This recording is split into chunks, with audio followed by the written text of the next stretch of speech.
The first thing we built was a sovereign cloud. Why did we build a sovereign cloud first? Because if you don't control it from the bottom up, you don't actually control it, even if you say you own it, right? I own the data. It's my data. But you're on a cloud that you don't control, right? You don't actually own. Ownership of your data is irrelevant. It's only control of your data that's relevant and the data that's outgassed from it.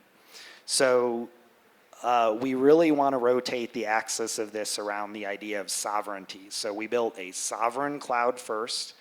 We're building on top of that sovereign AI systems and sovereign compute neighborhoods. And on top of that, what we will eventually generate is sovereign AGI.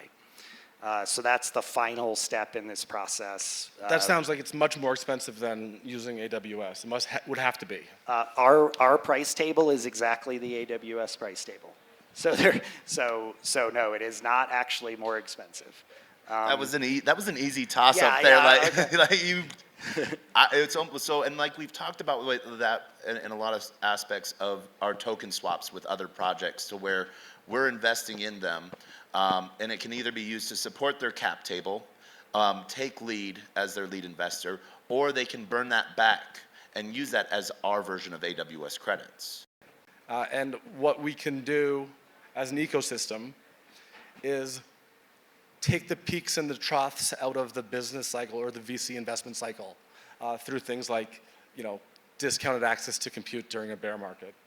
So we want to see capital start getting deployed for synergies. I think that's the new game in town. As we're all aligned against a common threat to our existence, and the stakes are quite high on getting AI right. And distributed compute right. We've already lost control of the internet.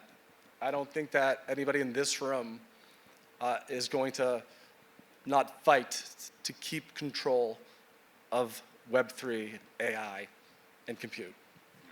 And that pushes a big piece into like the sovereignty of things that we've talked about. So the next step of this is AI takes control of all software. Software has already taken control of all physical systems on the planet for the most part. This will continue. So sovereignty over AI is now sovereignty over all wealth, all assets, all thought, all knowledge, all communications, et cetera, et cetera, et cetera. So done incorrectly, AI is the last human invention. That this is where we end as a species if we do this incorrectly.